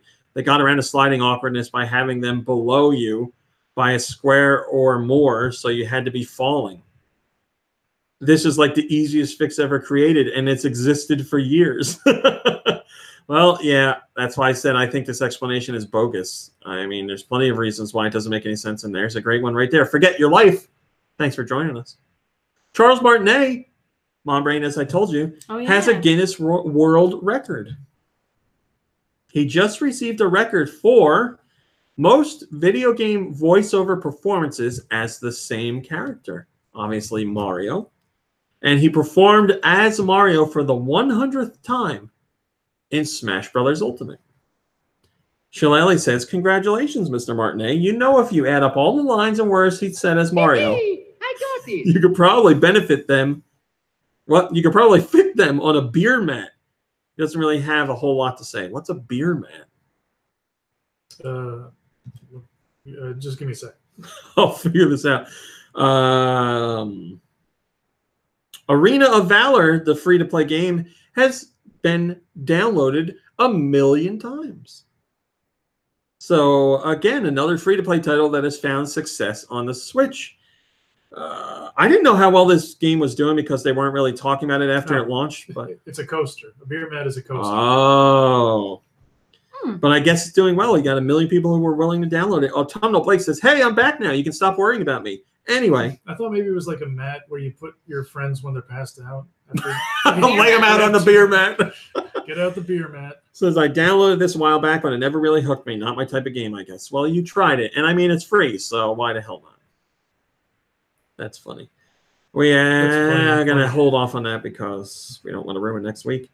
Very quickly, Nintendo is apparently working with internet service providers to go after people who are illegally downloading their games. So for a long time now, internet service providers have sent copyright strike messages to their customers saying, we saw you download this album. You shouldn't be doing that. But now someone got one that said, we saw you downloaded Legend of Zelda Breath of the Wild illegally. You shouldn't be doing that. Die, monster. So Nintendo's really taking things to a next level to protect their IP. And I say good for them. Cassidy has the first comment and says, theoretical question. Could you file a counterclaim if you already own a physical copy of the game, or does evidence that you downloaded it negate that? Well, I mean, like... That's a good question. It would have to be like, I guess the only way you could safely do it is prove that it was a ripped copy of your specific copy of the game. Because obviously you're downloading a copy from someone who illegally put it online. And you can't just be like, let's see how. You can't go into a store and steal a fingerling. And when the cops come, be like, oh, well, I have a fingerling right here. It's the same one. I bought this one. The cops wouldn't be like, oh, okay. I use fingerlings because I know those are super popular with everybody right now. Well, they were popular last Christmas. We talked about it on the podcast this Christmas, too. All right. God damn. Why are you always out to badmouth fingerlings? Mm-hmm. I like a good fingerling, just like everybody else. We also have a story about... we gotta skip that. We will vary... This is your last top story. I told you it was a busy week. Nintendo apparently went through 100 different redesigns for Link for Breath of the Wild before they settled on the one that we got in the game. Obviously, if you get the Legend of Zelda Breath of the Wild art book, you can see a couple of those, but not the vast majority of them. I don't know if we'll ever see them, but Nintendo's various developers said they went through this because they wanted to find a look for Link so that he was cool, but not too cool. Because they didn't want people to feel like they were playing as an accomplished hero. They wanted somebody they could project themselves on and let them become the hero. So they wanted Link to be cool, but neutral. You, Link, are the hero. Hero. Sean Stockton says, Breath of the Wild Link is probably my favorite style for Link since Wind Waker. Yeah, I do like that one a lot. I do like it a lot. I like it a lot. All right. Enough of that. Yeah, enough of this crap. Oh my god. Kirby, what have you been playing? Well, it's funny you mentioned the SNES Classic earlier. Oh. I opened another one of my Christmas gifts early. Again, please don't tell my dad. He got me an SNES Classic, and to be honest, yeah, I didn't even realize they were still available. I just searched for them on Amazon, and I was like, oh, hey, they're still making these things. Yeah, Wave came out just like a few weeks ago. So. And I also didn't realize that they're going to be discontinuing them so soon. So yeah, I really lucked out. Now you know. So yeah, I've been playing that for the past couple of days. The first game I started was Super Mario World. Actually, Rachel says you're bad. By the way, I'm a terrible person, and I'm getting a big lump of coal this Christmas. But it don't matter because I already got my present. So yeah, I didn't really play Super Mario World a whole lot when it first came out. Yeah, that's how you know I'm not a true Nintendo fan. More of a Yoshi's Island person. Yeah, I guess when Super Mario World came out, I was kind of intimidated by it because it's still a pretty tough game, at least in certain spots. It has some challenging areas. Yes, I would agree with that. Yeah, and also I think I watched one of my friends beat it when I was a kid, so I was like, I don't gotta play this. I know what happens.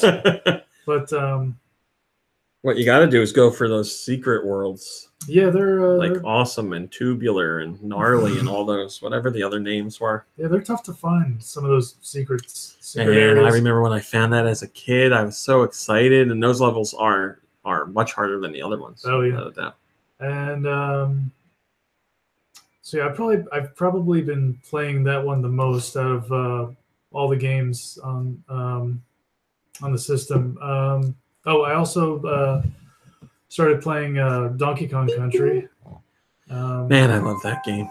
Yeah, because I got that game as a Christmas gift, and I opened it early. no, that I did not open early. And also, now that I think of it, I also got my Super Nintendo as a Christmas gift. Oh, So yeah, it's been bringing back a lot of fun memories. Yeah, like I've played most of these games at this point, and I downloaded a few of them on the Wii Virtual Console as well. Yeah. But I'm happy to have the SNES Classic. plus you're playing them in 720p Exactly. HD. It's definitely not as blurry as it is on the Wii. Yeah. And you know, I would I still consider the Super Nintendo to be my favorite game system. So It's definitely one of my favorites. So yeah, I felt like I owed it to myself to get this thing before it's gone forever. It's good. Well, yeah, you did it at the right time. I definitely did. I lucked out. And let's see. I played a little more Spider-Man. I guess I don't know, like 70% complete at this point. I just started the part where Mary Jane goes into Grand Central Station or whatever. Oh yeah, you're pretty there. Oh, okay. That's pretty much the end. Oh, damn. I'm sorry. There's DLC. That's true. Yeah, that is. You're going in there because what's his face has the thing, the containment box or whatever it is. Oh, okay. Whatever it is. Yeah. Okay. Yeah. What's his face has the thing. Yeah. No spoilers. Oh, it's my favorite part where what's his face has the thing. Yeah, I guess I was playing it more than I realized over the past couple of weeks. Yeah, from what I remember, like after that, like unless I'm remembering it wrong, you're pretty close to the end there. What I want to know is, when do I get the symbiote suit? Because like there's so many suits in this game, but that's like the only, because I'm not like a hardcore Spider-Man fan. That's like the only like alternative suit that I know of from. You got to do like comics. all the side missions and all that to unlock Whatever. Forget it. Is that it? Yeah, I mean, I played I briefly played a couple of the other SNES Classic games, but I think I covered the two big ones. Yeah. What'd you play, Romy? Oh. Does that mean you didn't play anything, Mom Brain? That's right. Okay. Oh. Thanks, Mom Brain. I wrote down what I played just so I didn't forget.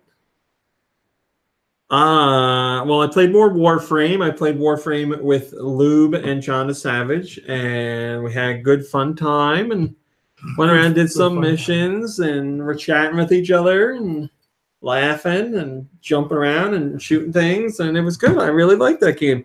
I'm hoping I get to play more with them this weekend. I also played more Red Dead. I don't know if I did any story Red Dead this week. I was only doing online because Michaels wanted to play online, so we went out there, and it's really funny because he made his character look like Steve Harvey, and it's pretty good. Did you guys come up with a name for your gang yet? God, they had a name, and I forget what it is. Damn it. I really don't remember what it is. All I know is we're all supposed to wear the same shirt, but I don't have enough money to get the shirt. And hold up a stagecoach or something. When we first went in to play, they were like, our whatever good bad rating is good. We're being good people. And I was like, okay. And by the time we ended the last time we played, we were very bad. Because to tell you the truth, there's not a lot to do in the online game. There's really not. So we ended up just like, we found this some like watchtower on a mountain somewhere, but it had like a path in front of it, and people came walking by on horses, and we were I would like try and lasso them from the top of it, yank them off their horse, and then reel them up the side of the watchtower. And then we just started killing people, and then the word spread, and police started coming in, and then we were killing them, and all kinds of crazy stuff. So yes, we're bad people now. He's played online more since then, and I haven't had the chance to. So maybe he's a good guy now, but we were just having fun goofing around. Really do spend most of his time like, oh, let's go online. I'm gonna get a haircut and buy a new hat. You can play however you want to play. That's completely fine. It's just like I'm not excited to go on there and like go shopping for clothes or anything. Like my guy's barefoot and wearing the crappiest clothes possible, and I don't worry about giving him a bath or anything. I want him to look crazy. So it's like, what happens when you don't bathe? I mean, your guy looks gross. Do the NPCs like smell you? We haven't spent too much time like in a town, and the people that we did see, we were too busy killing for them to say like you smell bad or anything. So yeah, we'll see what happens the next time I go on there. I've also I played more Gris because I'm trying to get all the extra stuff in there, and man, you gotta. As long as you're cool with the type of game Gris is, you gotta play that game. I've never seen a game that looks anywhere near that beautiful. That's unbelievable. And it's a fantastic soundtrack to go with it. And the gameplay is, puzzle platforming, light puzzle platforming, and exploration, stuff like that. So as long as you're cool with all that, it's a hell of an experience. I would really check that out. And last night I downloaded a game I've been waiting over 5 years for, which is finally out now. Below. Oh, I thought. Wow. Not below. Below. Below me. Capybara has been working on it for a very long time. It finally came out, and I saw the first and second trailer for it, and I was like, "That's all that I need to see. I don't want this spoiled for me. I definitely want this game." So I started playing it last night, and I don't know. I need to play it more. Okay. I'm disappointed so far. Oh, sorry. Well, the thing is, I guess it's a roguelite, not a roguelike, a roguelite. And I didn't know it had any of those mechanics in it. You weren't expecting like any kind of rogue stuff? No, I thought it was like go in, explore, and like, play. Well, like you gotta like craft things, and I'm good at crafting things. And you gotta eat. You gotta watch your stomach meter, and I'm like, ugh. And then the worst part was like, I'm doing that. Yeah, you do have to stay hydrated. There's a water drop, there's a stomach one, and then there's a clothing one. Like I'm cold. Is there like permadeath? Well, that's the other thing. I didn't know. I thought it was just going to be like crafting and all that. I didn't know that going into it either, but, I'm okay with it. It's not really my favorite mechanic. I don't like having to be like, oh, I got to find a turnip because my guy needs to eat. Yeah, I don't think I really like crafting in games that much. So I am playing and I'm exploring, and I like the exploration aspect. It's just I feel like I'm limited in the exploration because of all that other stuff. And you have to like make torches so you can see. But anyway, so I'm going around, and I end up, there was a trap that I didn't know was somewhere, and the trap killed me. And that killed my character. And another character shows up, and you obviously don't have anything because you're a new person. And that happened after I played for like an hour and 15 minutes, and I was like, nope, I am done for tonight. I'm definitely going back to it probably later today. But I was just like, it was not I was so excited for this game, and then it just was like, here's all these things you don't like. And I was like, oh, man. Yeah. So we'll see how it goes. I do want to explore more, but that's just my 2 cents. And then finally, I'm playing Smash Brothers. And you know what? I really like World of Light. I really like the World of Light mode. I like it so much that I'm going around to collect every spirit that's on the board. Like I do every fight that's there because I want to get them all because I'm just really enjoying it. I just like walking around this absolutely ridiculously sized map and just finding spirits and battling. I like it is very simple in the sense that it's like, here's a spirit, fight this guy. They're gonna be big, and they're and you can't touch fire or stuff like that. And it's like, fight this. It's a team of 2 characters, and they're both made out of metal.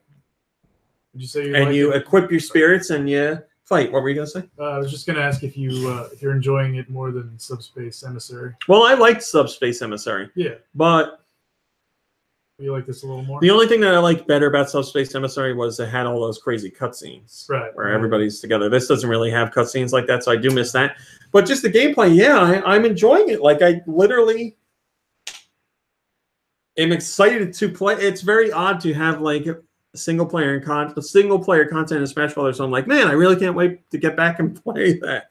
And it's taking a long time because I am doing everything, but I'm really enjoying it. Like, and I did something I've never done before. I went to play and I knew I was going to be playing for a long time, and I just don't get tired of it. But I don't need to hear like the music or anything. So what I did was I put on a podcast and I was listening to a podcast while I was playing. Because it's like the gameplay isn't demanding, you're just fighting. I know how to play Smash Brothers, so you're doing that. And maybe picking a different spirit or something like that.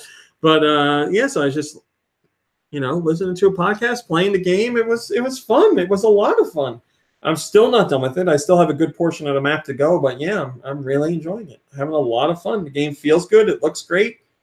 And World of Light is a lot of fun. So then once I unlock everything, I'll hop online and play with friends, because I know the online apparently hasn't been that good as far as how it's performing, but the recent update did a lot to improve that from what I've read from other people. Autumnal Blake says, incorrect, RMC. You absolutely need to hear the music. Yeah, I it's all music I've heard in other games before. I'm not saying I dislike it, but people worked hard on that music. I do know like most of the songs already. I'm not saying it's bad by any means. It's just, I don't know, I felt like it was a good game to like zone out with and listen to a podcast. So that's what I've been doing. And that's it. That's what I played. All right. Good to know. I guess we could do one question. Just one though. Yeah. Please, God damn it. Please send your questions to GoNintendoQuestions@gmail.com. Where? That's GoNintendoQuestions@gmail.com. It can be about Nintendo. It can be about video games in general. It could be about anything you It could want. be about hot dogs, sandwiches. Please make it about hot dogs. Fred McNanner says, I've got questions. You want to read them. Ahoy, hoy, podcast crew. Fred McNanner here, making sure that the question inbox isn't empty so that we don't lose this segment. We all remember the classic, why is pod? But have you ever taken the time to consider what is pod or how is pod? We don't need to ask when is pod because it's usually the same time every week. That is true. No, I've never considered why is pod. Well, because I know why is pod. Pod is because when podcasts first started, they were like, this is a good way to promote your site. So that's why I did one. That was true. Why is pod? How is Fame is why. How is pod? Pod's doing great, better than ever. So I guess there's your two answers. We already know. But the pod, that's because that comes from like people listening to the listening to it on their iPods, I'm assuming. What the hell is an iPod? Yes, I believe that's it. Okay. So we should change the name then. It shouldn't be podcast anymore. It should be device. Yeah, Devicecast? Devcast? GoNintendo Devcast. Autumnal Blake says podcast. Yes, that is true. Yeah, that's also what my mom used to call the podcast. Joe again says, but what about the adventures of Buddy and Woods? We're working on those. We'll get back to you on that. We are doing podcasts right now. Well, actually, right now we're doing music. Oh, are we? Well then. I thought we were. mean, I guess we don't have Got to. music. Oh. You want to hear it? You want to hear it? Oh. Love that bebop. Who doesn't really? All right. So today, the very first song you're going to hear comes from Blood Ocean 07. Hold on. I had a couple of little situations. Send your podcast music to gnpodcastmusic@gmail.com. That is gnpodcastmusic@gmail.com. Thank you. It's coming. Sorry. A little bit. This is an ad. Oh, it's going to be like a...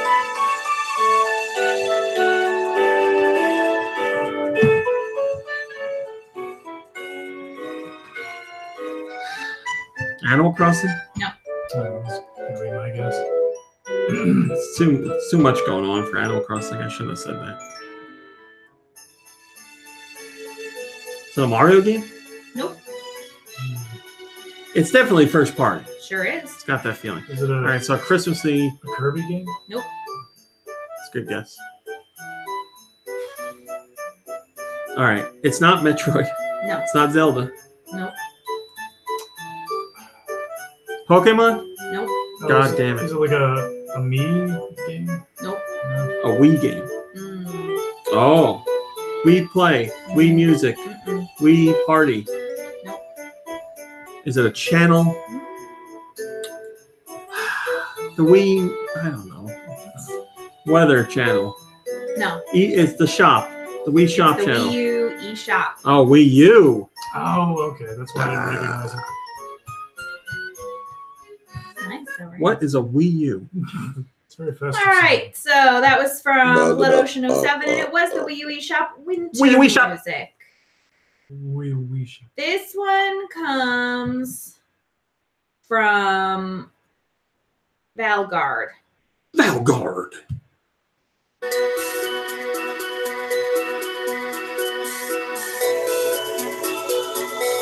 Okay. GBA? No. DS? Yeah.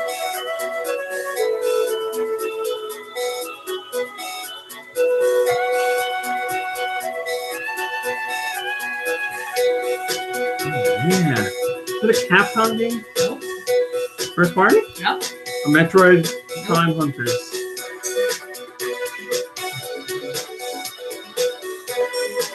Well, if it's first party and I don't recognize it, I usually means Pokemon. Yep. But it's not like a main Pokemon game, I don't think.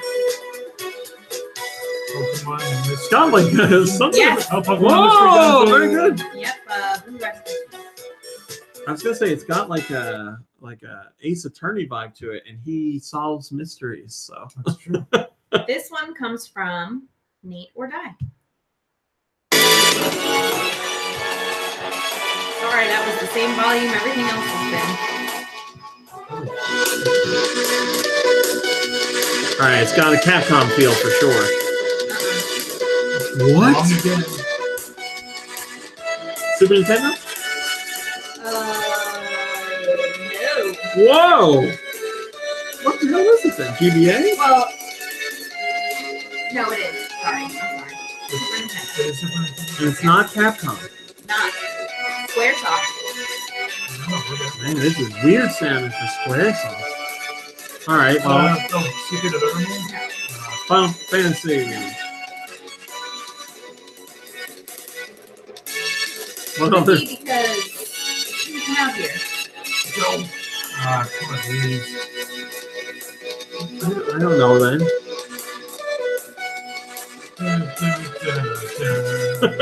I don't know. Go ahead. Live a Live a life. Live a. life. Yeah. Yeah, What? I knew the name. Live of it, a live, or Oh. live a live, or live a live, or live a live. Whatever it is, you guys didn't get it, so. it doesn't Wow, that's a matter. mean one. That's a mean one. Can't help it. This one comes from Sensei Pong.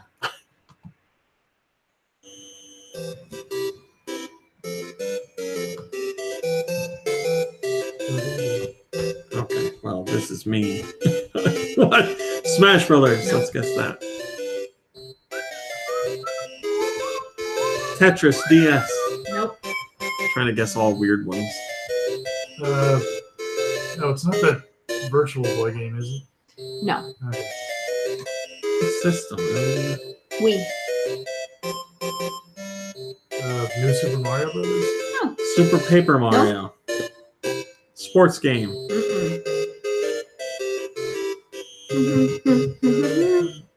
Hey, paisanos! Okay, on the Wii, and it's Mario related. It's not Galaxy 1 or 2. No, it's not. It's not Super Paper Mario. Is it like a Mario Party? Nope. Okay. It's not a sports Mario game. Nope. This is a Mario game. No. Is it a Luigi Smash Brothers game? Brawl. No. So sorry. Oh boy, this is gonna be real embarrassing. Well, I mean, go ahead. Wii Music. You know, that's Nobody just played mean. That's just mean. This one comes from Naka.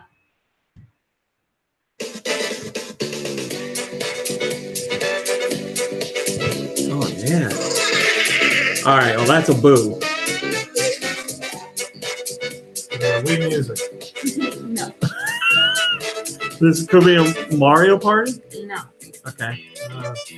Fortune Street. No.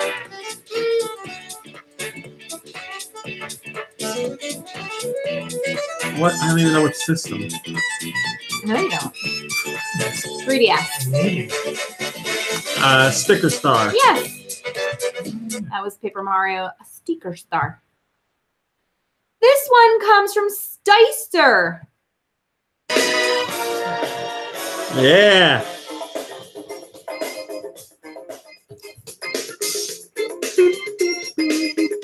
That's funny. I was just singing the soundtrack to you this week. Do you know this guy? The Blob? Yes, this is the Blob. Yes. The Blob. The Blob, which is out now on Switch. Yeah. If you missed it on Wii, you should play it on I Switch. believe Great the game. song is named Funky. What a great Funky is a good name soundtrack for a and a dog. great game too. Let go, Wolf. What's a dog Funky? Or a cat? Come on, Funk. Funky Cat. Yeah, come on, Funk. Nicky Hill, big fan of this soundtrack.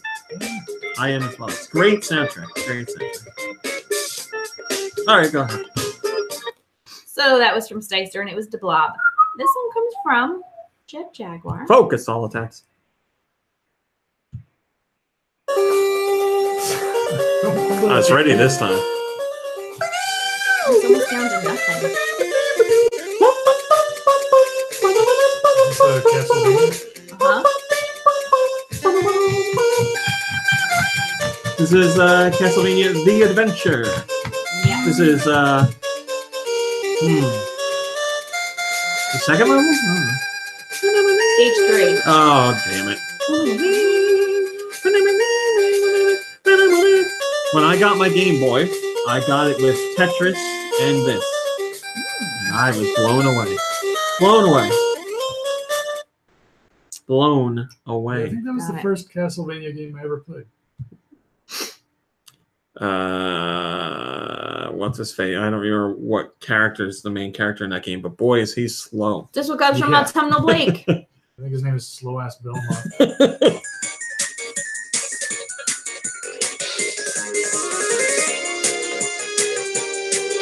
Oh, it's got kind of a Sonic feel to it. It's not. Oh, now it doesn't feel Sonic. Can I have a platform, please? 3DS. Is it a Sega game? No. I don't think so. Don't take my word for that.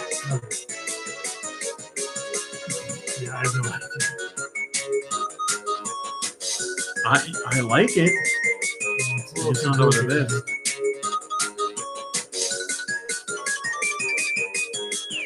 What? What are you looking at? You stolen Oh, My hair tie. That's my favorite one. I had it for like a whole week now. Why are you wearing hair ties around your wrist? I like stealing them from my brain. I don't know what this is. Yeah, I got nothing. You're looking at me like I should know it. It's on. It's. I like the music. Is it Rhythm Heaven? Yes. Mega Mix. Yeah, baby. You gave me that look. This one comes from, and that was Rhythm Heaven, Heavenly Rhythms Mega Mix from Autumnal Blake. This one comes from 331 Mikey 3319. My apologies.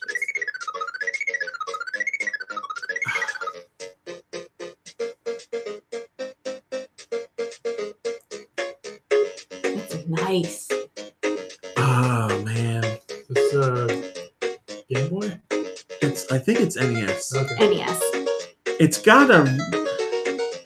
It's not a Kirby game, but No. it's got a HAL feel to it. Is this? I don't know. Is it? Oh, okay. I was gonna say, is it The Adventures of Lolo? No. I mean, I don't know what it is. I got no guess. Shall I tell you? Star Tropics. No. I don't know. Daydreamin' Davy. Oh, Go ahead. Gumshoe.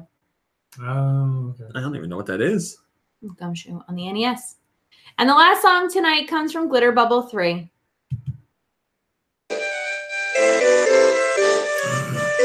All right, is it GBA? No. DS? Nope. What bad quality? It sounds really bad for Super Nintendo. It is Super Nintendo. Oh boy. I was gonna say Dynamite Eddie. I don't know, some bad licensed game. Yep. Ren and Stimpy something or other. Nope. Turn it down, I hate it. Is this a license that's still around today? Tchaikovsky's probably rolling in yeah. his grave. Oh god. The Care Bears. Nope. I hate it.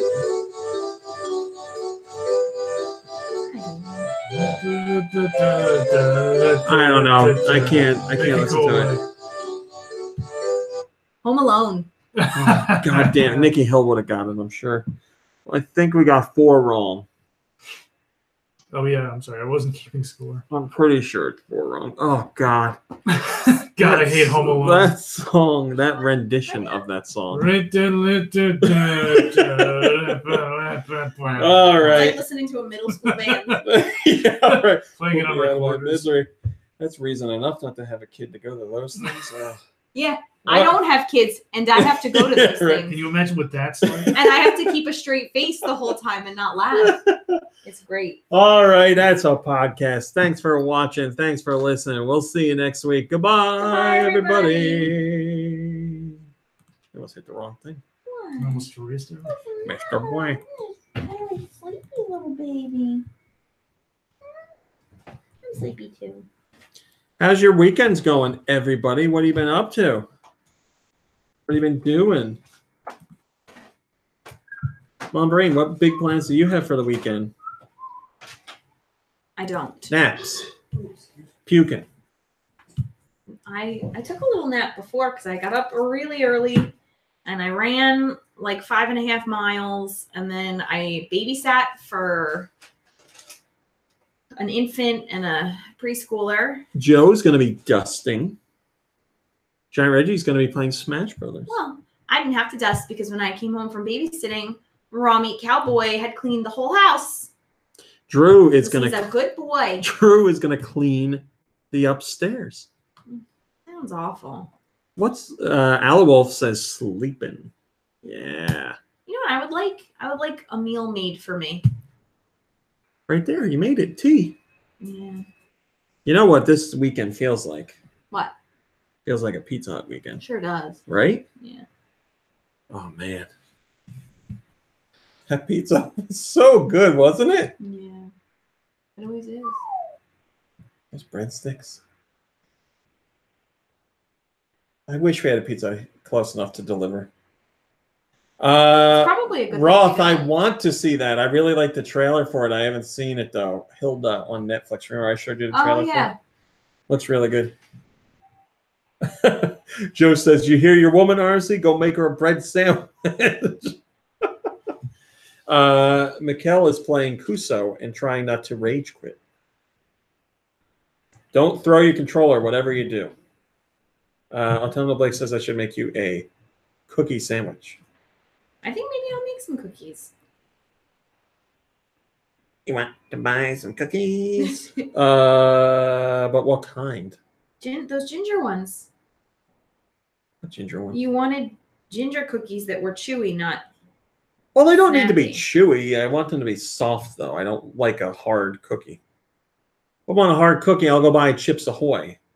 When I think about like fresh baked cookie, home baked cookies, I want something soft. Right? Smash Spirits makes me want to eat pizza, says Drew. Sure, why not? All right.